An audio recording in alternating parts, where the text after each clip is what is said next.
14. srednjeveški dnevi in povorka so na ljubljanske ulice pritegnili množico obiskovalcev.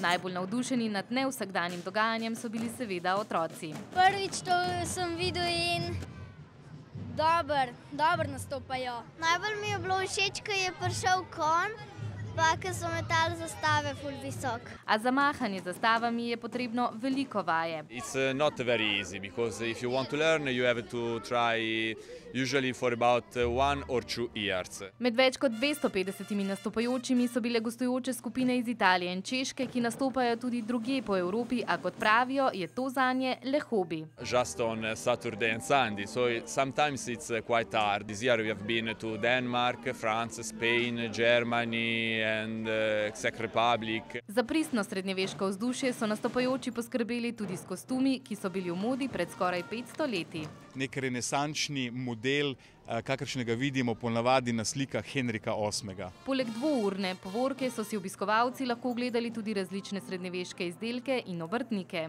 Zato, da se otroci ne bojijo tistega mračnega srednjeveškega življenja, ki jih nekako po zgodovinskih priložnostih prikazujejo. Bojazni pred srednjim vekom pri otrocih ni bilo, prevladovala je vzhičenost. Vitezi! Vitezi, kaj pa so imeli vitezi? Meče!